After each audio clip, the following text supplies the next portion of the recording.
Halloween stories. Because it's Halloween, the 31st, we're going to have our hair stand on end by watching 3 creepy true ghost stories. My sister's here, but I don't think she wants to watch. What's up? See, I'm watching Funovision. watching for Funovision over here. And eating pickle. Eating a pickle. And Coke. And drinking a Coke, yep. So I'm going to get on into this. Let's go.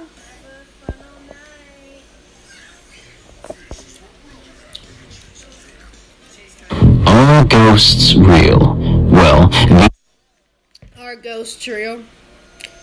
Boy, yes, they are real.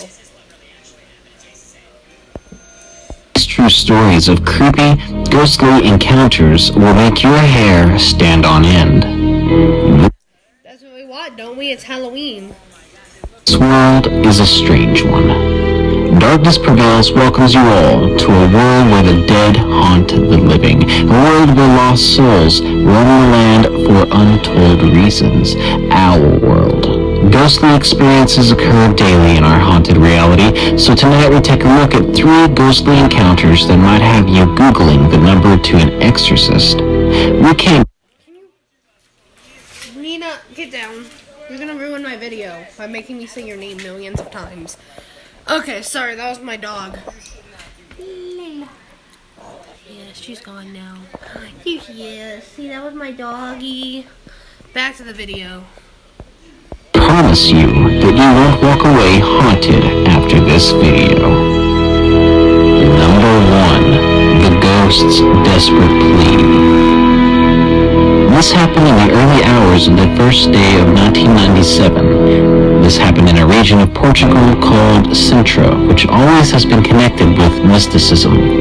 If you ever get the chance to travel through its forest roads, you'll understand why, as the atmosphere there can be particularly impressive with its fog-filled roads and luxuriant trees that create a fantastic enchanted atmosphere, as well as a haunted one, depending on the day.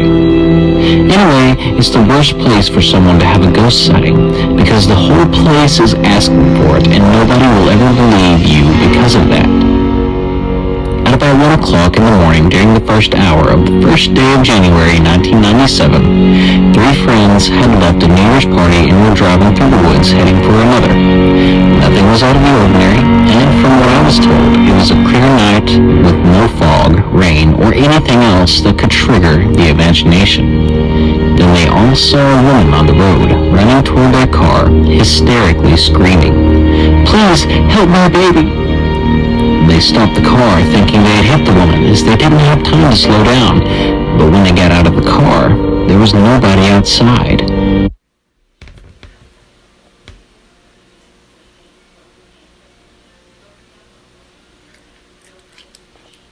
Okay. But there's more. They got on the road again. At a very tight and narrow curve, they saw an accident by the side of the road. A car had crashed and the occupants were dead. It was a couple, and the woman had been decapitated. The same woman they had seen on the road screaming. And yes, there was a baby in the back seat, still alive, the only survivor.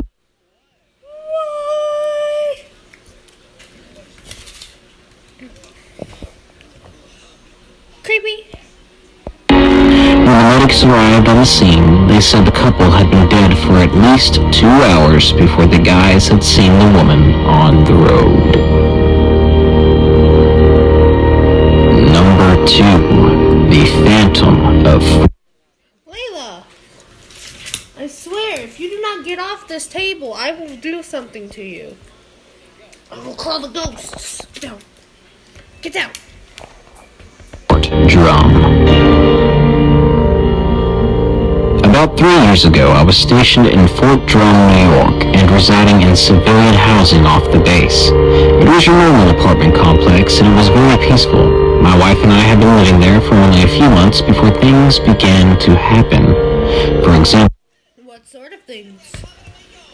we may be sitting in the living room talking about a specific subject, and a book would hop off from the bookshelf and into the center of the room, or shadows without any source would move slowly through the hallway.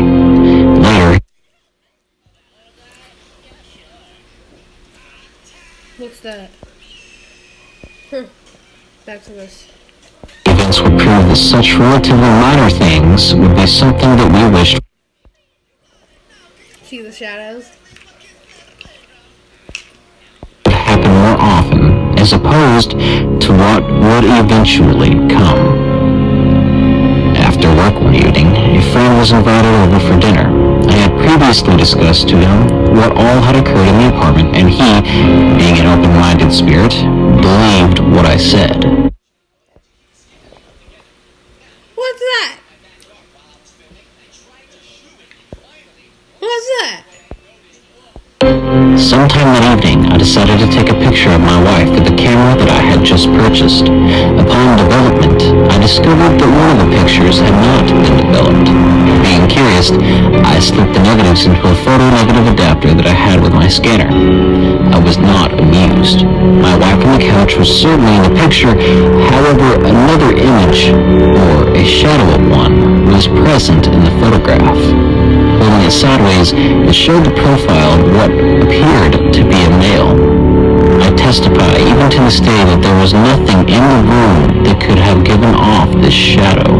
Showing this to my friend intrigued him, to say the least. I invited him over for dinner the next evening, in which we continued to discuss the strange events. Little did we know that we were in for a show that evening.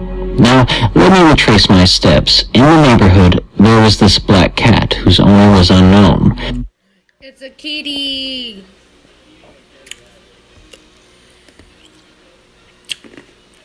Not scary. It's a cat.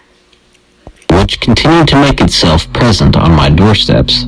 He would always run whenever I came home. A few times I even attempted to catch him and or give him some food, as he became malnourished. He continued to evade me, so I eventually gave up. Now, let us return to that evening. En route to the kitchen, I decided to take a look out of the peephole on the front door. There was the cat, just looking up at the door. Quietly, I opened the door, an action that I dearly regret.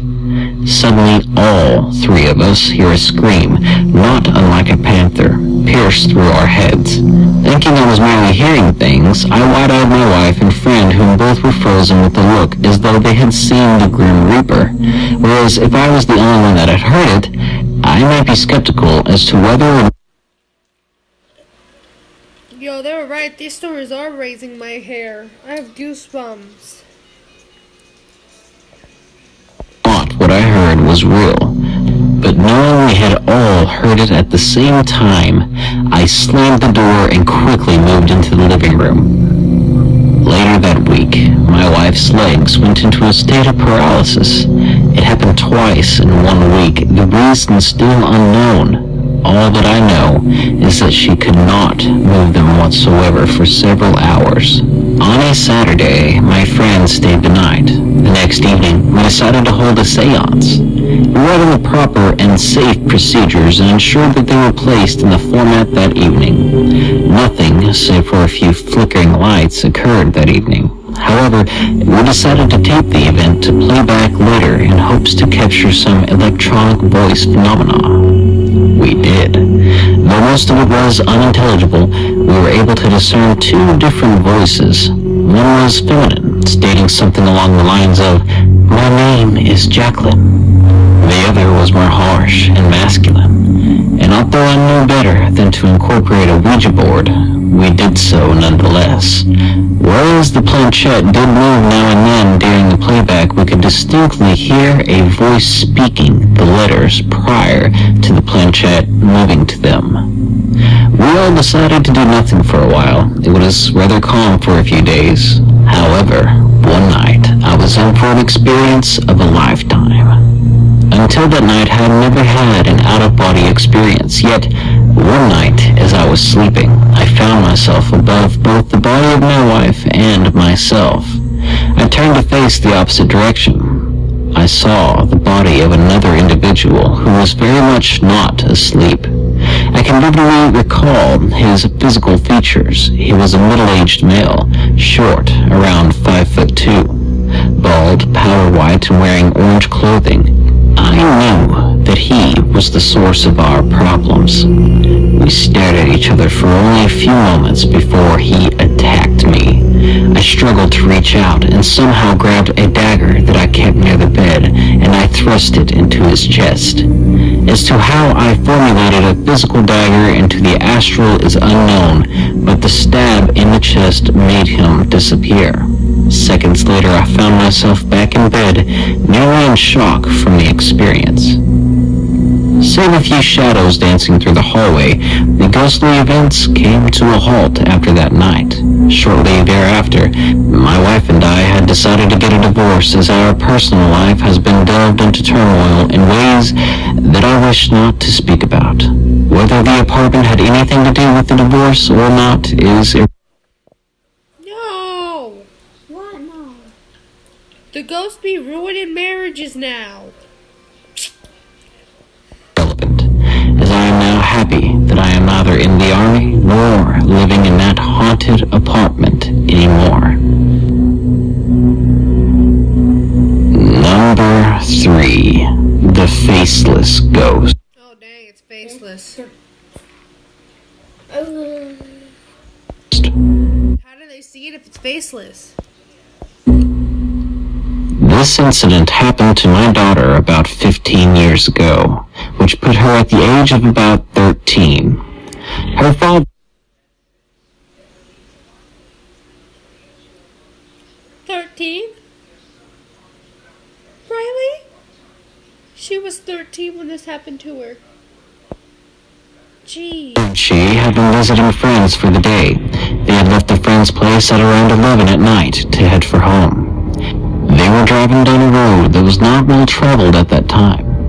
My daughter, Tanya, and her father were talking about a fishing trip they were going to take the next day.